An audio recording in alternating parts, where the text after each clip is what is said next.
Boa noite, bem-vindos a este terceiro encontro de preparação do Natal, esta travessia do Advento, acompanhados pelo profeta Isaías, à luz do profeta Isaías.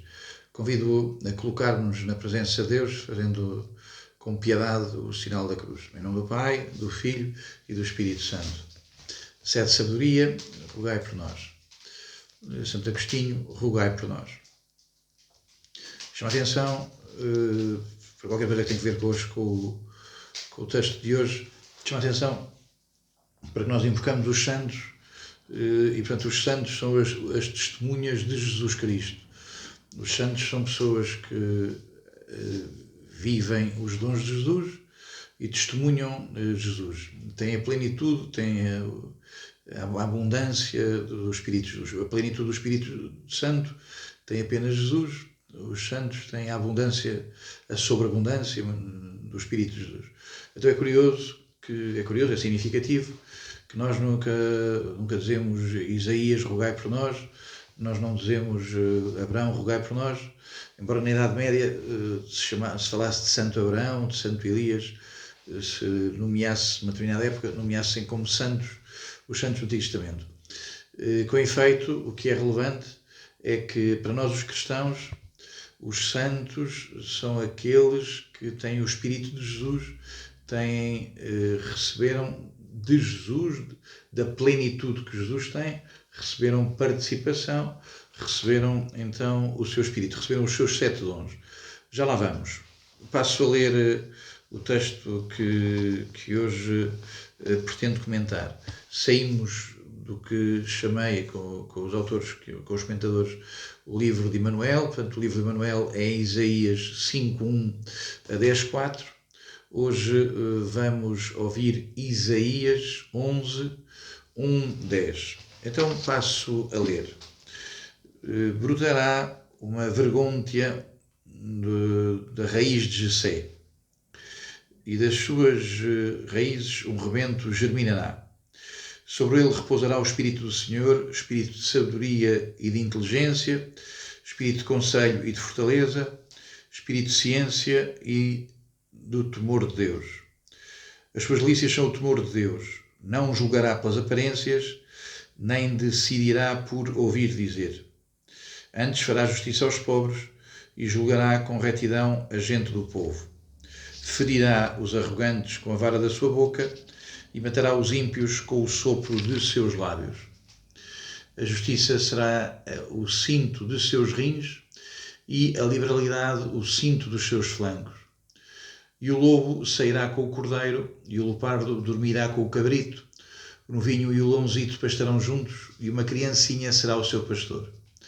A vaca e a ursa serão companheiras e os filhos dormirão juntos. E o leão alimentar-se-á de feno como se fosse um bovino. A criança de peito brincará no buraco das víboras e o menino de 3 anos meterá a mão no orifício da áspide. Não farão mal nem cometerão crimes em toda a minha montanha sagrada, porque a terra será tão cheia da ciência de Deus quanto o mar está coberto de água. E naquele dia, a raiz de Jessé, que se erguerá como estandarte para os povos, há onde procurá-la as nações, e a sua morada será gloriosa. Ora bem, uma primeira constatação. Este texto que é tão relevante na sua citação recorrente a propósito dos dons do Espírito Santo, nós sabemos da catequese que são 7 dons, e nesta listagem de Isaías aparecem 6. O que é que se passa? De facto, em Isaías, no Antigo Testamento, na versão hebraica da Bíblia, estão 6 dons. Permito-me, talvez, espero não excessivamente, permite-me dizer que a própria Escritura, o Antigo Testamento, está incompleto sem a manifestação de Jesus. Então, este número 6, que é o número do homem, o homem não é 7, 7 é um número de plenitude, o homem é o 6, é o que não consegue chegar a Deus. Portanto, a máxima tentação do homem é querer ser como Deus, E é por isso que também alguém dizia que o número no Apocalipse, o número da besta, é o 666, e podíamos continuar, porque é o que nunca consegue ser 7. Então, há 6 dons, estamos no Antigo Testamento. Depois, a tradução da Bíblia nos 70 duplicará o temor de Deus com o dom da piedade. O temor de Deus vai ser dividido entre temor de Deus e dom da piedade. Dir-se-ia que depois a Igreja com os seus santos vai agarrar este septenário, estes 7 dons, como que a Igreja reconhecendo que a partir de Jesus nós temos a plenitude do Espírito Santo e, portanto, a partir de Jesus estes dons estão na vida da Igreja, e está na vida da Igreja esta relação com Deus de piedade, portanto, esta relação com Deus de inclinação do homem, de coração. O homem inclina-se diante de Deus, e esta inclinação não na escravidão, esta inclinação não no medo, tem que ver com o dom do Espírito Santo que foi feito à Igreja no Pentecostes. Pois bem, então lembro que esta listagem tem para nós o relevo de terminar, nesta versão hebraica, termina com o temor de Deus. Começa com o dom da sabedoria e termina com o temor de Deus. Há quem diga e quem lembre que o temor de Deus é um princípio de sabedoria, é uma palavra da tradição cristã, esta ideia de que onde há temor de Deus há sabedoria. Um autor hebraico, um rabi hebraico, dizia que quando se começa pelo temor de Deus, preserva-se a sabedoria. Quando se tem a pretensão da sabedoria, muitas vezes perde-se o temor de Deus. A sabedoria não pode ser uma arrogância, a sabedoria não pode ser esta repetição do pecado original. Não preciso de Deus para ter a ciência de tudo, para ser sábio de tudo. Não preciso de Deus para conhecer o sentido e o significado da vida. Bom, avanço. Esta expressão brotará uma vergôntia, portanto, um ramo da raiz de Jessé, desta raiz de Jessé. Esta expressão tem uma densidade que vai ser utilizada ao longo da Escritura. Então, o que é que está aqui em causa? É que esta palavra, vergôncia, não é do português mais fácil, ramo, esta palavra tem, em hebraico, tem uma origem, diríamos qualquer coisa parecido com nasser, que é uma palavra que devemos perceber que é perto da palavra Nazaré, dito da maneira portuguesa. Então, o que é esta vergonha, este ramo? É qualquer coisa que, no gesto de podar, ou no gesto do agricultor de cultivar, é guardado, é qualquer coisa que é guardado, que é preservado, que é cuidado, que é reservado para uma fecundidade que se deseja maior, que se espera maior. Portanto, este ramo, se eu fosse ler em hebraico, brotará uma Nazaré do tronco de Jessé. O que está aqui em causa é que Nazaré pode querer dizer, pensa-se que poderá querer dizer, consagrado ou reservado para o Senhor, guardado para o Senhor. Esta questão é de tal maneira relevante que em São Mateus 2:23, o Evangelho de Mateus desenvolve-se uma apresentação de Jesus. A altura diz que Jesus foi morar numa cidade chamada Nazaré para se cumprir o que fora anunciado pelos profetas. Será chamado Nazareno. A questão é que não há nenhuma citação exata, direta, como Mateus apresenta. Não há nenhuma citação do Antigo Testamento em que se diz que ele será chamado Nazareno. Há aqui esta aproximação que os autores e os santos fazem, de que este será chamado Nazareno, enraizar-se-ia aqui assim. Será um Nazareno desta raiz de Jessé. Este entendimento de que havia uma promessa, de que havia uma profecia, de que Jesus seria guardado pelo Senhor, por inteiro pelo Senhor. Jesus escolheria pertencer por inteiro pelo Senhor, para então entregar a Deus este reino resgatado, este Israel resgatado, que é a Igreja, que vai receber então estes dons que passam a ser elencados.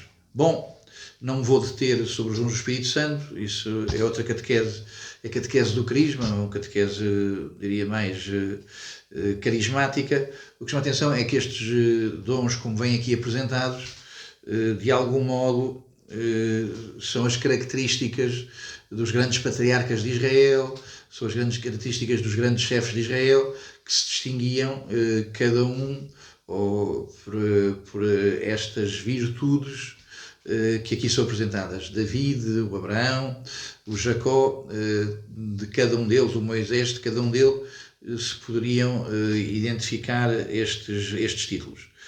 Acontece então que esta descrição destes dons de um rei ideal, do chefe ideal, vão depois culminar no versículo 3 a 5, de uma maneira como a descrição de que este rei ideal é uma espécie de um novo Salomão. Não julgará pelas aparências, não decidirá pelo que ouvi dizer, antes fará justiça aos pobres, julgará com retidão o seu povo. Então este Emmanuel, este Deus conosco, este tronco de Jessé, traz consigo então esta aliança com Deus, que vai frutificar na expressão e na manifestação destas qualidades reais que Israel espera para o seu chefe. Bom, tem grande relevo nesta expressão a raiz de Jessé. Nas Escrituras, em Mateus e em Lucas, Jesus, na sua genealogia, é apresentado como descendente de Jessé, já que Jessé é o pai do rei David. Se forem ver o primeiro livro de Samuel 16 e 17, aparece o chamamento de David. Samuel vai escolher um filho de Jessé, e portanto, em torno da eleição de David, é apresentada a figura de Jessé. Também Ruth, através de Ruth, se tem uma ligação com Jessé, portanto, porque Jessé seria neto de Ruth e pai do rei David. A figura de Ruth é uma figura muito simpática, mas ainda para a altura do Natal, porque é uma figura que aparece em Nazaré. É um pequeno livro, mas um livro que ajuda muito, penso, a preparar o Natal. Não vou por aí. Chamo só a atenção então que Jessé é alguém profundamente, ele próprio, enraizado em Nazaré, enraizado na história de Israel. Então, chamo a atenção para que esta necessidade de genealogia, de dizer quem são os antepassados, é muito bíblica. Não se trata, de maneira nenhuma, predominantemente e principalmente, uma questão de prestígio ou de vaidade, pelos titulares, pelos nomes grandes, pelos nomes relevantes dos meus antepassados. Ser descendente do Napoleão, ser descendente do rei de França. Aqui não se trata de ter uma genealogia feita de alta nobreza. Nas genealogias, na Escritura, e em toda a Escritura há uma grande preocupação com as genealogias. O que está em causa é perceber que Deus faz história com o seu povo, que Deus não abandona o seu povo, que Deus mantém o seu propósito, que Deus mantém esta história com Israel. Então, o tronco de Jessé, a importância do tronco de Jessé, é de uma maneira uma colocação do nascimento de Jesus numa história, numa aliança, numa fidelidade que Deus mantém em relação à sua promessa, que Deus mantém em relação a si próprio. Deus não volta atrás, Deus não abandona Israel. Deus tem deveres, Deus tem compromisso, Deus tem fidelidade a si próprio, ao seu nome. Deus prometeu e não foge à sua responsabilidade. Deus disse que vinha e não abandona o seu povo.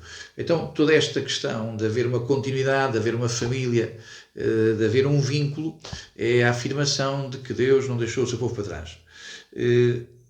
Esta importância da história é de tal maneira grande na Bíblia que nós temos uma palavra até mais poderosa para dizer história, que é a palavra aliança. Deus faz aliança com o seu povo.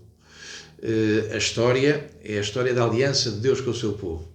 Nem toda a história é aliança, porque há pecado, porque há recusa da aliança com Deus, mas Deus faz uma história de aliança. Se nem toda a história é aliança, Deus faz uma história de aliança com o seu povo e, portanto, esta aliança é uma constância, é uma promessa, é uma generosidade, é uma visita, é um perpetuar de um vínculo do Senhor com o seu povo para que aquilo que foi prometido aconteça em Israel. Bom, o tema da história é um tema muito importante porque, creio, tem grande relevo ao nível da fé. Deus é um Deus fiel. Portanto, Deus é um Deus que não foge.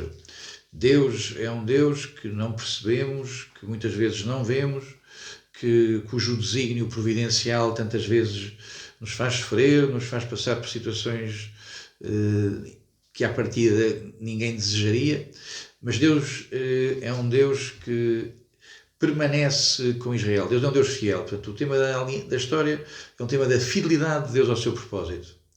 Penso que o tema da história é um tema também muito importante do ponto de vista do crescimento espiritual. Deus faz história, que é o contrário de Deus se escandalizar connosco, que é o contrário de Deus nos perseguir, que é o contrário de Deus destruir a nossa história. Deus faz história, é o contrário de Deus esmigalhar-nos por causa das nossas infidelidades, de Deus destruir-nos porque nós somos infiéis. Deus faz história, quer dizer que Deus sustenta as nossas próprias infidelidades, que Deus nos resgata das nossas infidelidades, que Deus não se escandaliza com as nossas infidelidades. Deus faz história, quer dizer que Deus não se escandaliza com aqueles cruzamentos, aqueles momentos da nossa história em que nós fugimos. Deus faz história é qualquer coisa também muito importante ao nível, diria, de uma concepção mais filosófica do que é a própria história. Leio uma afirmação de Hegel. Lembro que Hegel de alguma maneira, é o pai de muito do ateísmo contemporâneo. Dizia Hegel que a história do mundo é o juízo do mundo. A história do mundo é o juízo do mundo. O que é que isto quer dizer? Que escusamos de esperar um julgamento final, um juízo final. As coisas é dentro da história que se ganha ou que se perde. É dentro da história que se manifesta, se não o Espírito Santo, que se manifesta o absoluto. Portanto, não vale a pena pensar numa transcendência qualquer, porque as coisas todas decorrem cá dentro. Estão cá dentro, estão aqui implicadas nos sucessos e nas derrotas.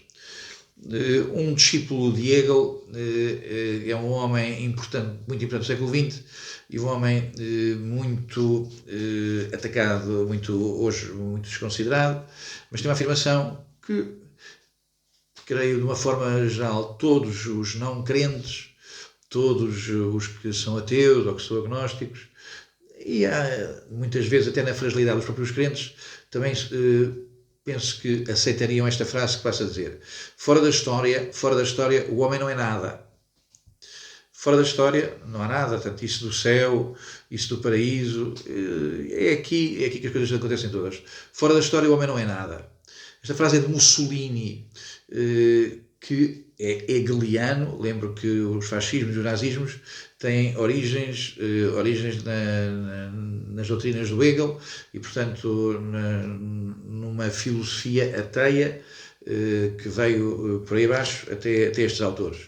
Bom, ao contrário, um querido autor da Colômbia, chamado Nicolás Gomes Dávila, dizia que a verdade está na história,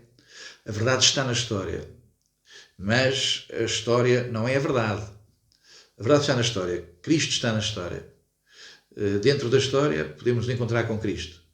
Mas a história não é só Cristo, mas o que está a acontecer, como é óbvio, mantém tantas vezes Cristo refém, tantas vezes cerca Cristo, tantas vezes procura sacrilegamente de novo fazer Cristo desaparecer.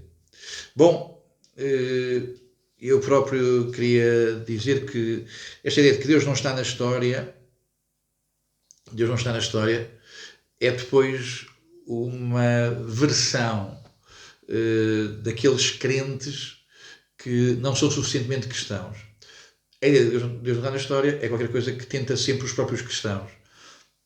Deus está lá em cima, Deus está muito longe, Deus tem uma administração geral destas coisas todas, mas Deus não está na história. A ideia de que só há a história é muito parecida com a ideia de que Deus não está na história. Diria o seguinte: Deus não está na história é uma afirmação muito próxima, na prática, de que a única coisa que conta é o sucesso na história. A única coisa verdadeiramente divina é ter sucesso na história. Deus não está na história, então a única coisa que conta é que eu aqui não perca, porque tudo o resto é resto. O que interessa é que no que me está a acontecer eu tenha felicidade, no que me está a acontecer eu tenha plenitude, eu tenha paraíso. Ou o paraíso é já aqui, ou o resto são coisas que não sei bem. Então, volto a Isaías. Brotará uma raiz do tronco de Jessé. Deus faz história. E Deus faz história, esta raiz, Deus faz história com esta sua presença no meio de nós, que é paradoxal, que é crucificada. Há uma segunda comparência deste mesmo tema em Isaías, no cântico, no famoso Cântico do Servo, portanto Isaías 52, 13 a 53, 12, o mais famoso dos Cânticos do Servo de Yahvé, vem dito que quem diria crédito à nossa revelação? O braço do Senhor sobre quem se manifestou. Então surgiu o Messias, o servo surgiu como uma vergôntea diante de nós. De novo, exatamente o mesmo termo. Como uma raiz de terra seca. Não tinha aparência nem beleza para que reparássemos nele, não tinha aspecto para que dele nos agradássemos. Surgirá uma raiz do tronco de Jessé. Esta raiz é aquela raiz que vamos ver depois no madeiro da cruz. Bom, esta presença de Deus na história não é uma presença fofa, não é uma presença de sucesso, não é uma presença de ganhar prestígio, é uma presença de Deus na história que vai nos levar até à cruz de Jesus, cruz essa, no entanto, que abre a história ao infinito, abre a história àquele momento de transcendência que é a vitória sobre a própria história, que é a ressurreição. A grande vitória acontecida na história, mas que não falem da história, é a ressurreição. A frase, tantas vezes repetida pelos próprios cristãos, eu sou eu e a minha circunstância, é uma frase que parece que nos cerca na história. Eu tenho a minha circunstância, vivo neste tempo, estou cercado desta circunstância e não vou muito mais longe. Não. Para nós, Deus vence a história, Deus rasga a história. Esta raiz do tronco de Jessé assinala uma presença de Deus na história, mas esta presença de Deus na história vai até ao céu, vai até ao paraíso. É por isso que, a partir do versículo 6, há uma série de promessas que têm que ver com qualquer coisa que é do fim, com qualquer coisa que é desta reconciliação, deste regresso a um tempo perdido, deste regresso a uma relação com Deus que os homens perderam. Então, o que encontramos aqui assim é uma descrição de qualquer coisa de paradisíaco, é uma descrição de novo do Jardim do Éden. o lobo e o cordeiro, o leopardo, o cabrito, o novilho e o leãozinho, toda uma série de reconciliações que culminam na própria criança a brincar com as víboras, a meter a sua mão junto à áspide, junto da cobra mais perigosa. Parece que há uma vitória sobre a própria serpente e de que o homem é reconduzido então a esta relação com Deus que nós chamamos paraíso. Bom, a última citação da raiz de Jessé é aquela que aparece no versículo 10. Naquele dia a raiz de Jessé erguer-se-á como estandarte para os povos. Nós temos uma aliança com Deus e esta aliança com Deus está manifesta no nosso estandarte. O ramo de Jessé tornou-se o estandarte da cruz e é essa a aliança que Deus tem connosco. Temos uma aliança crucificada com Deus, temos uma aliança que tem a promessa da vida de Deus. Esta vida que vem no Natal, esta vida que é vitoriosa na Páscoa, esta vida que terá plenitude se, na graça e na misericórdia de Deus, formos ao encontro do Senhor e recebemos a salvação eterna neste regresso, se não ao presépio, ainda mais este regresso ao jardim protegido que Deus dá aos seus fiéis. Muito boa noite. Muito obrigado pela atenção. Voltamos a encontrar, se Deus quiser, para o último encontro deste Advento na próxima semana. Glória ao Pai, ao Filho e ao Espírito Santo, como é no princípio, agora e sempre. Amém.